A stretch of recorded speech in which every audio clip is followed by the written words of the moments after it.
Welcome to Public Domain Video Theater presented by the great detectives of old-time radio. From Boise, Idaho, this is your host, Adam Graham, and today we're going to bring you an episode of Mr. and Mrs. North.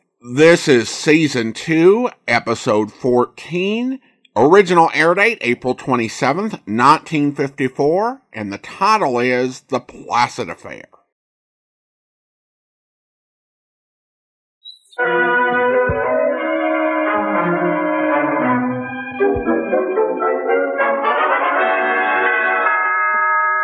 Mr. and Mrs. North, starring Barbara Britton and Richard Denning.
You wouldn't make it.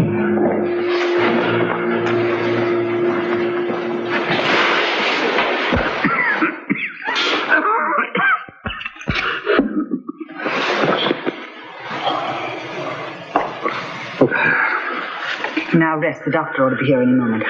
A doctor now? Just in case the exertion was too much. You think of everything, don't you? I have to if I'm going to be your alibi. Where is it? What happened? It didn't work out. Just as I was getting at the stuff, the night watchman heard me cough. And you ran like a rabbit. Anyway, they can't trace the briefcase to us. Come in, Doctor. Well, let's have a look. Well, what about it, Doc? Well, more rest and stay off your feet as much as you can. Think a change of climate might work the trick? Of course. Mountain air. The Adirondacks, the very thing if you can afford it. I know just the place. Lake Placid. Don't worry, Doctor. I'll be there to be sure he rests.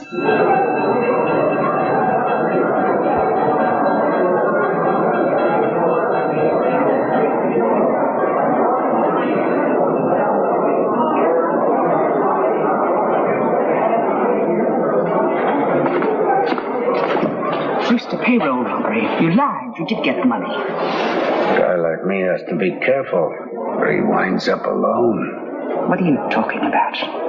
Why string along with an invalid like me? Your good looks, Henry. Where did you hide it? Don't you worry, baby. You take care of me and I'll take care of you.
please.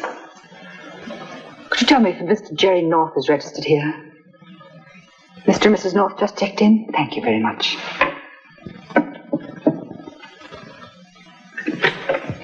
Operator, could you connect me with her?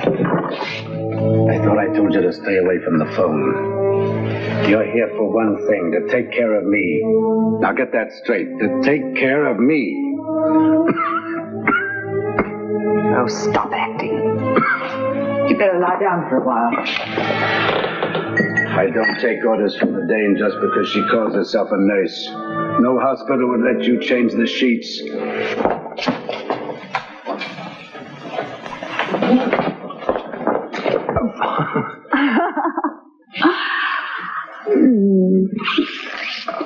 Darling, we haven't even unpacked yet. The mountain air sure works fast on you. It's just the idea of being alone with you, darling.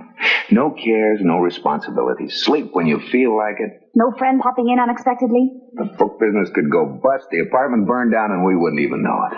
Oh, well, that's a pleasant thought. Oh, it's merely a figure of speech. Hey, doesn't this give you a clandestine feeling, huh? Before lunch? Oh, it proves how badly you need a vacation. Proves I'm hungry. Who are you calling? Room service? We get lunch on the Sunday. Oh, this is the life. Oh. What are you staring at? Her. Betty! Jerry! You haven't changed a bit after all these years.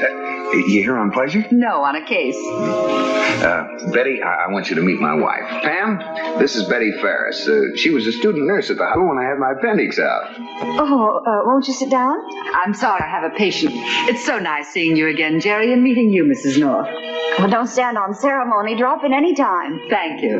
Bye. Bye now. No cares, no responsibilities, no people popping in unexpectedly. Oh, darling, how was I to know?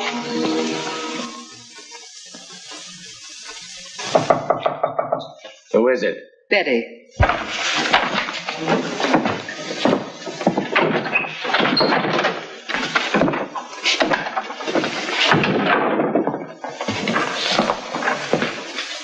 Where you been all afternoon? Had lunch at the lodge. I told you I would. Lunch takes 2 hours.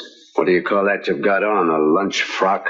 I thought I'd get some sun. I've been shut in so much of the time. Too bad about you. Too bad about us.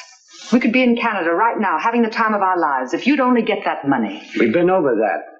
You know it isn't safe for me to go back for it yet. The cops would be sure to pick me up.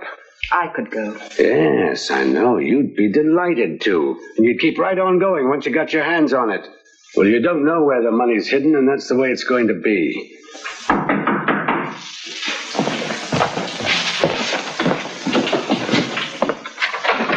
Hi, Betty. I believe you forgot this. Thank you, Mr. North. If you'll excuse me, I'm busy at the moment.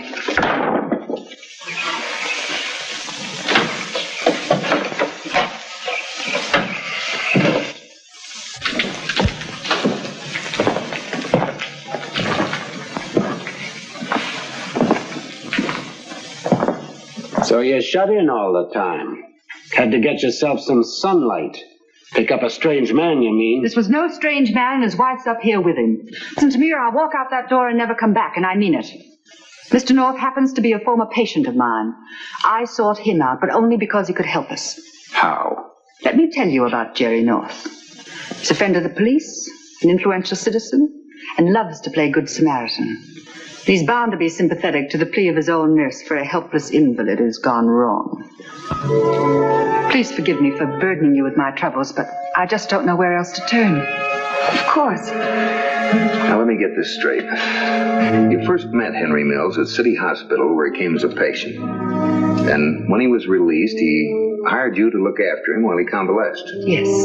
And shortly after you came up here, he confided the embezzlement of the $7,000 from the Brewster Tool and Die Company, where he'd been a bookkeeper. And you stayed on the knowing he was a criminal? But he's not. He never did anything wrong before in his life. It's the disease. It makes the victim desperate for a chance at happiness. If he were a criminal, would he offer to make restitution? Well, he's been here nearly a week. Why did he wait so long? Can't you understand his dread of going to prison? He'd have one chance in 1,000 of coming out alive. But why me to pick up the loot? If Henry went to pick up the money and was caught in the act, who'd ever believe he meant to return it? Look, Betty, anyone caught with that money in their possession is in for serious trouble. Couldn't Mills go to the Brewster people first and let them pick it up? Of course he could, if he were a rational person. But he isn't. That's what I've been trying to tell you. The disease has made him apprehensive and suspicious. He's convinced that the company will demand his arrest unless there wasn't some influential person on his side. I don't mean to press you to help me. He's dying anyway. Perhaps we ought to just let it stand as it is. He has a year at the most. I just thought it would make these last days easier.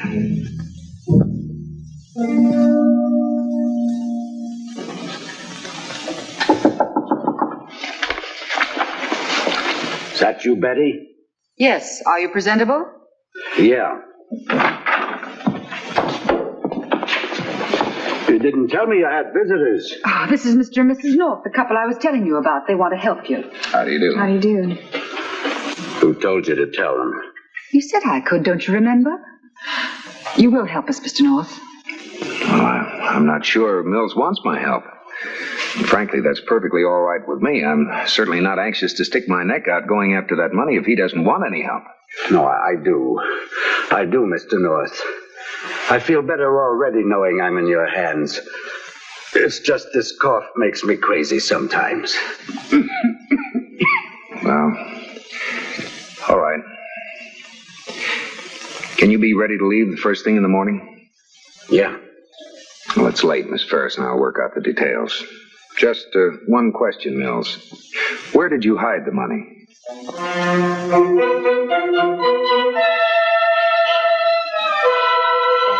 706 Mott Street. Your apartment? In the basement. It's in a coal bin near the furnace. In a...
Are you all right?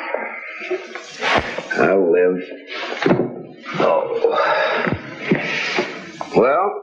We were waiting for you, and suddenly Henry got the idea that this was a trap. He said he wasn't going to rot in prison. I'm sorry. Jerry, I tried to stop him, but he threatened to kill me. What are you doing? Phoning the police, of course. Please, Jerry, not yet. Give me a chance to find him. I know I can bring him back to his senses. He had a chance. He'd be writing his death warrant. You should have thought of that. He didn't know what he was doing. He was in a panic. Please, Jerry, give me a couple of hours. I'll get him back. Oh, thanks, Jerry. I'll never forget you for this. Betty, come back.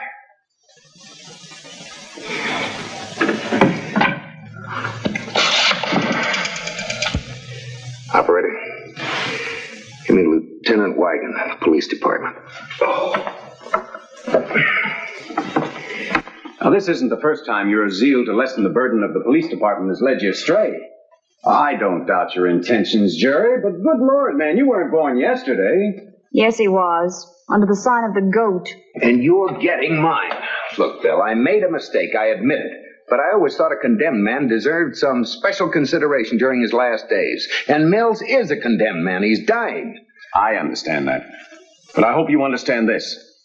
If the Brewster Tool people press charges, it'll be my reluctant duty to place you under arrest as an accessory after the fact. Oh, now, just a minute, Lieutenant. You not only passed on stolen funds to Mills, but in so doing, you made his escape possible. Oh, now, look, Bill.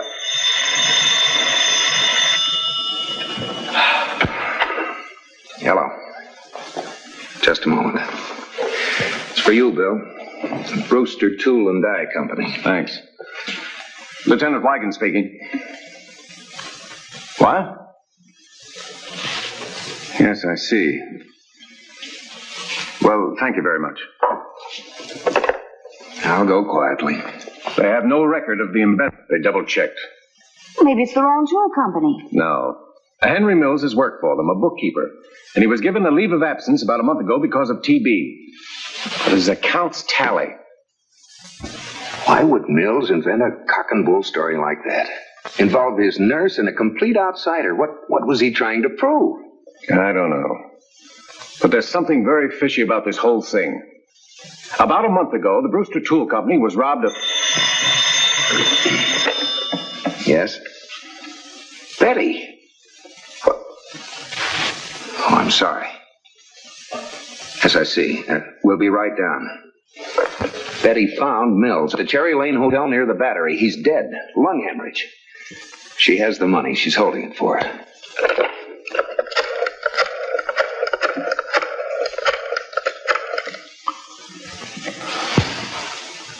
Lieutenant Wigan speaking. A man by the name of Henry Mills was just reported dead. A lung hemorrhage down at the Cherry Lane Hotel. Right, now get down there as soon as you can, will you, Doc? Good. Let's go.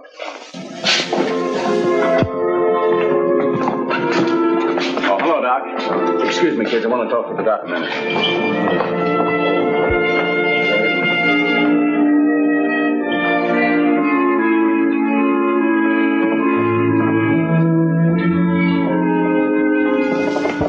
Betty, I'm sorry. There's the money. You see, I kept my word. I'm sorry to spoil your vacation. Is he from the plant where Henry worked? No, this is Lieutenant Wigan, police department. Why did you have to tell the police, Jerry? Henry's dead. There's nothing left for the police to do. Henry gave back the money of his own free will. Doesn't that make a difference? It's not fair to judge him as you would a healthy man. This disease eating into his mind. Where's the rest of the money? The rest? As far as I know, what's in the briefcase is all there is.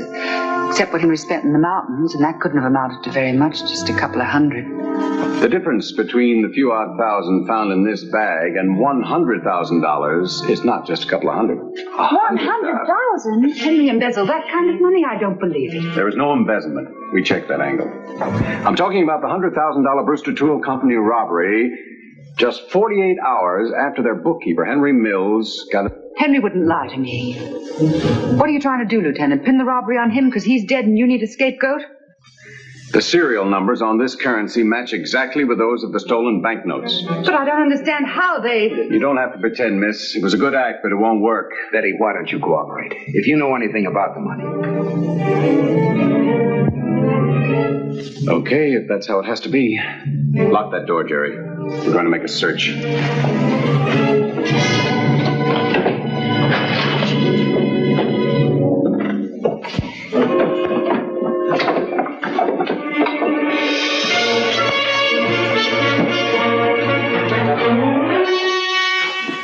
No rips on your side either?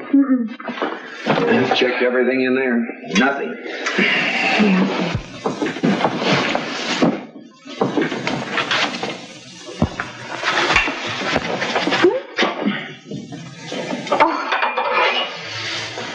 Well, at least we found something. Yeah. Wonder how many years that's been there. I'm afraid I'll have to ask you to submit to a personal search, Miss Ferris. You won't touch me. No, Pam will assist me, though. Well, I should think you'd prefer Pam to a police matron. You're going to have to be searched, you know. Now, why don't you make it easy on yourself? How's it going to be?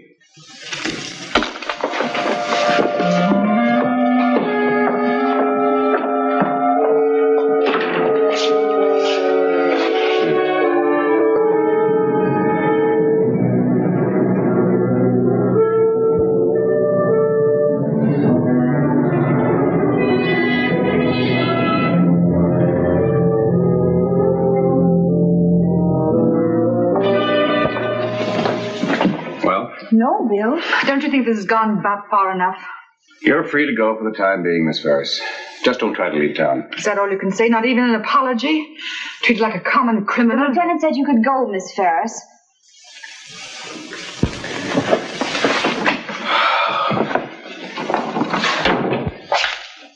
What do you do with a woman like that? She's lying about the money, of course, but it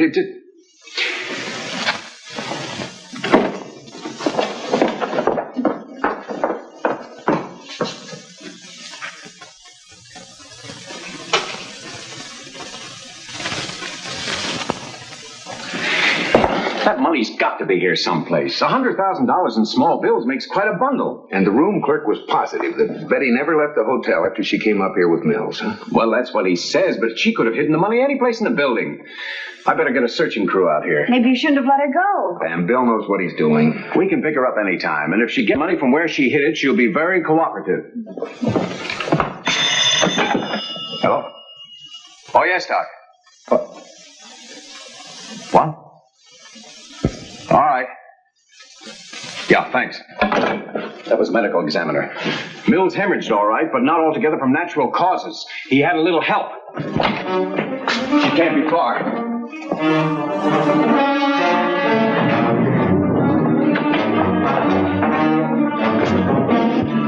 She's on her way down. There's a staircase. Come on.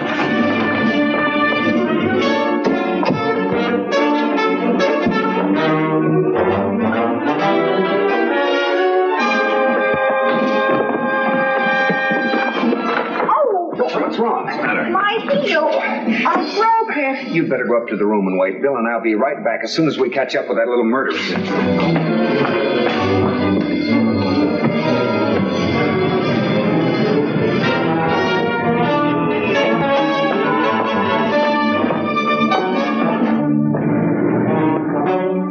Betty, what are you doing here?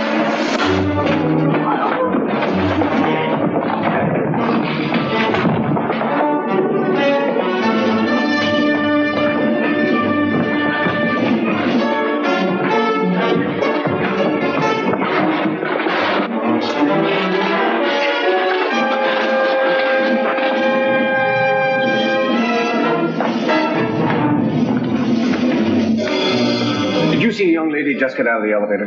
Are you sure?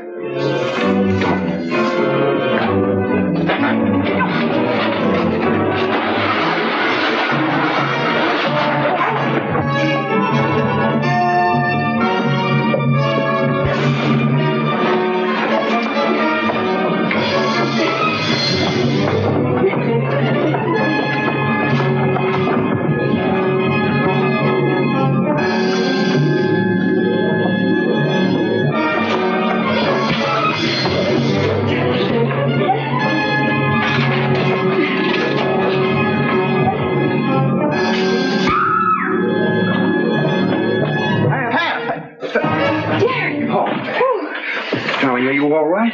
Yeah, I know. I'm a living, breathing dream, but you should see Betty.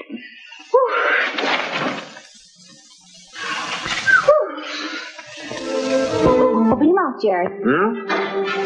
Hey, what's the Keep big your mouth idea? shut, Jerry.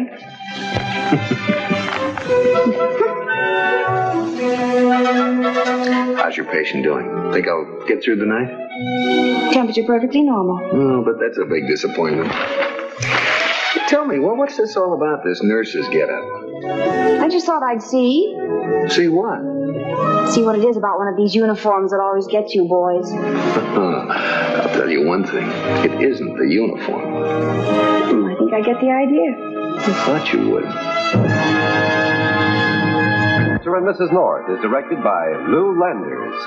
Produced by John W. Loveton. A John W. Loveton production. Starring Barbara Britton and Richard Denning. Featuring Francis DeSales.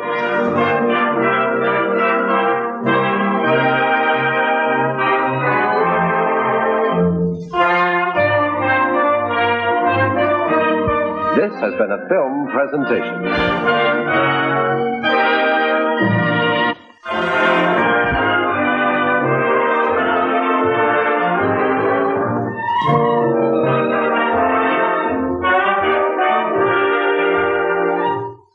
Welcome back. In many ways, The Placid Affair is reminiscent of some of the later Mr. and Mrs. North radio episodes, which seem more like crime stories than detective stories.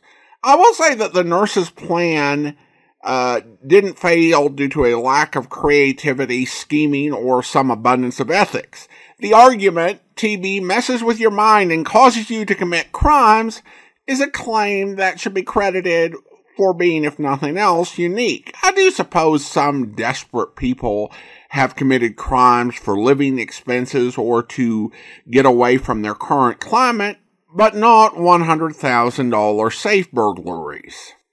There were a lot of holes in her plan, with her assuming that the police wouldn't check to see if there actually had been embezzlement, and she was just a not too bright opponent.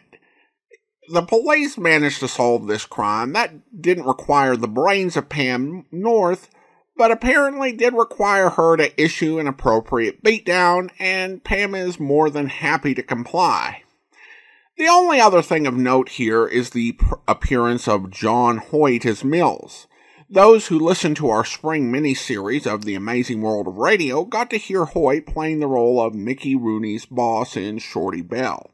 Hoyt was a stage actor whose first film credit came when he was 40. But that late start didn't stop him from amassing 258 IMDb credits and left a real impression on Hollywood. You might remember him from Blackboard Jungle, When Worlds Collide, Julius Caesar, Spartacus, or Cleopatra, or from his television roles such as playing Colonel Barker on the 1950s Ren 1010 TV show, or his last role as Grandpa Kaniski on the hit 1980 sitcom Give Me a Break. This will actually be the last episode of Mr. and Mrs. North that will be playing for now, and I hope you've enjoyed our look at this series. That's all for now. Thank you for watching. You can follow us on social media or contact me by email at box13@greatdetectives.net. And be sure to check out our website at greatdetectives.net. If you want even more video theater, be sure to subscribe to us on YouTube, the Apple Podcast Store, or Spotify. And if you're watching this video on YouTube, be sure to like the video. Finally, thank you to all of our Patreon supporters for their support. From Boise, Idaho, this is your host, Adam Graham, signing off.